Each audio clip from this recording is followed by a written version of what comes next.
نگاهم با نگاهش آشنا کردی، دلم به مهرش مبتلا کردی. در حیرتم که یارب یک باره، چرا راهم از راهش جدا کردی. درود و عرض ادب خدمت دوستان عزیز. شعر را که به شما عزیزان به خوانش گرفتم شعری است از سالها قبل که ما را سرودیم و میخوایم که در مورد این شعر تحلیل داشته باشم. تحلیل هم همین که خب هر انسانی در یک مقطعی از زندگیش از یک شخصی خوشش میآید و پیش خود تحلیل میکنه که حتما همی عشق است، ولی بعد از یک مدت که میگذره متوجه میشه که نه، عشق نبوده، بلکه شاید هوس بوده و یا شاید که حتی فریب بوده که فریب جانب مقابل خورده باشه. خب من یکی از خوشبختای و از او آدم ها میتونم بگویم که هستم، چون که بسیار با یک مدت کمی من متوجه شدم که انسانی که سر راه من قرار گرفته بود یک انسانی بود که در قدم اول راست خدا با من نگفت و یا ای که حقیقتی که در زندگیش بود او را پنهان کرده بود. خب یک چیزی که من از خداوند سپاسگزار هستم این است که من وقتی که یک موضوعی که می باشم من در مورد از بسیار فکر میکنم و بسیار کنجکاو میشم و بعد از یک مدت کمی مسائلی که در زندگی شخص بود ما او را بالاخره پیدا کردم و بریشان گفتم خب این مسائلی که در زندگی بوده چرا ایره به ما از اول نگفتی؟ که خب همیشه داستانایشان هم قسم است که اگر من ایره بر تو میگفتم و تو حتی همراه من صحبت نمیکردی، حاضر نمیشدی که همراه من صحبت بکنی و خب از این مسائل. خب به هر حالش من ایره بر خود فرض دانستم که شعرهای عاشقانه‌ای که ما سرودیم اگر ایره جوانایی که میخوانن و تحت تاثیر قرار میگیرن و بر خود یک تصور میداشته باشن از عشق عاشقی هست. عشق بسیار یک واژه پاک و مقدس است. در عشق هیچ دروغ، فریب و ریا نیست، ولی بسیار خوب است که عشق و هوس انسان بتونه تفکیک بکنه. در هوس دروغ هست، فریب است، ریا هست. انسان او چیزی که از خود کاملا یک چیز دیگر نشان میده. این میتونه که آدم بگوید که هوس است و در بعضی موارد حتی میتونه که استفاده جویی شود. فرق نمیکنه چی از پسر چی از دختر. زمانه شده که مردم حتی از دنبال استفاده جویی هستن. به هر حال این صحبت من مربوط شخص مشخصی نمیشه، ولی نسبت به مسائلی که در این روزان و در چهاردوبر خودم هست که بعضی جوانا تایی که کسی همراهشان سلام علیک میکنن فکر میکنن که خب این عشق است و بر خود سلام علیک و جانب مقابل بر خود بسیار یک موضوع بزرگ میسازن و حتی احساساتشان برانگیخته میشه و اینا دفعتا میخواین که بر خود با همدیگر یک آینده داشته باشن بدون ای که خب رسم و رسومی که ما در مملکت خود داشتیم.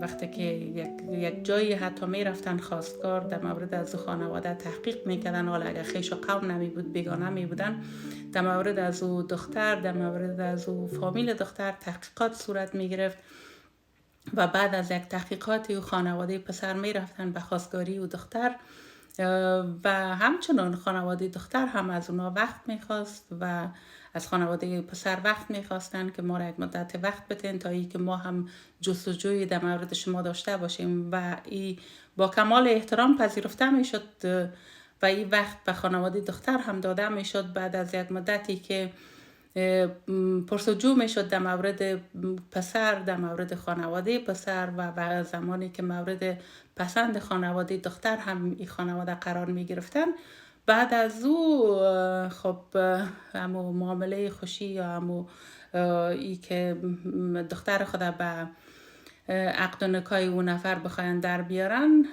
با حضور بزرگای این مراسم انجام می شد و دو جوان نامزد می شدن و حتی بعد از نامزدی هم که در بین بسیار از مردم ما رواج هست که نامزدی دوره شناخت است و یک دوره دیگه هم این فرصت به پسر و دختر می دادن که این دوره شناخت است و شما باید همدیگر را بشناسین.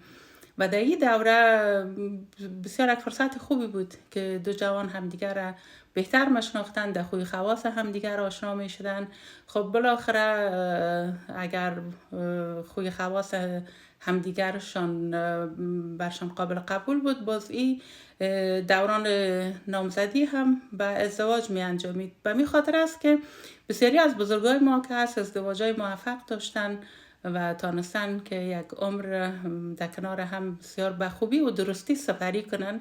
در هر زندگی مشکلات است، در هر زندگی فرازنشی به خود داره، ولی ای که اینا می تانستن که در کنار همدیگر یک عمر دوام بیارن، ای را من میتونم بگویم که چون که بنیاد اساس او پیوند با همکاری بزرگا بوده و ای که هر کس دختر مناسب خود پیدا میکرد، خانواده‌ای را که مناسب همدیگر بودن بر بچه خود پیدا میکردن.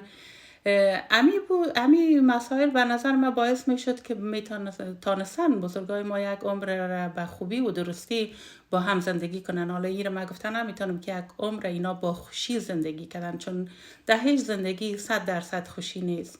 طبعا در اون ناراحتی ها هست، بعضی مسائل هست که دو انسان نمیتونه که همو لحظه بتونن که با هم به تفاهم برسن، ولی امی که اینا بر اساس یک اعتبار با هم پیوند بسته بودن میتونستن که روی خیلی مسائل به تفاهم برسن و ای که امروزه متاسفانه مسائل بسیار در هم بر هم است. مسائل ای که خانواده هم دیگر را بخواین بشناسن یا دو تا جوان فرصت از این داشته باشن که هم دیگر را بشناسن، با وجودی که بظاهر این فرصتی که برای جوان ها هست بسیار زیاد است، ولی فرصت نیست که در پالوی از اینا بزرگا هم باشن که بتونن اینا را حمایت کنن و راهنمایی بکنن که چه قسم همدیگر را بشناسن. بعد از یک مدتی دختر و بچه میان که ما همدیگر را شناختیم و ما میخوایم ازدواج بکنیم. خب خانواده هم از روی مجبوریت بعضی از مراسم برگزار میکنن، مراسم خواستگاری، مراسم شیرینیخوری و این مسائل، و بعد از اون واگذار میشه به او دو جوان. تمام مسائل زندگی همی هست که امروز اکثریت زندگی ها به خصوص کسایی که خارج از کشور هستن به جدایی می انجامه. من نمیگم جدایی بسیار موضوع بدی و ناپسندی هست.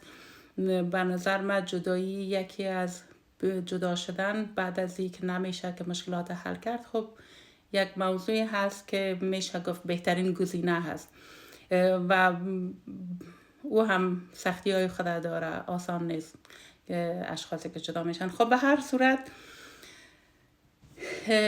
این هم تحلیلی بود از این شعری که من امروز خدمت شما عزیزان به خوانش گرفتم. امیدوار هستم که عشق واقعی سر رای جوانای ما و شما قرار بگیره که ما هم در کنارشان آرام باشیم، لااقل روحاً و قلباً آرام باشیم از این که دو جوانی که مناسب همدیگر هستن با هم پیوند دارن. خب طبعا بزرگا هم خوش می باشن. وقت خوب و خوش داشته باشین. بدرود تا شعر دیگه که خدمت شما عزیزان به خوانش بگیرم.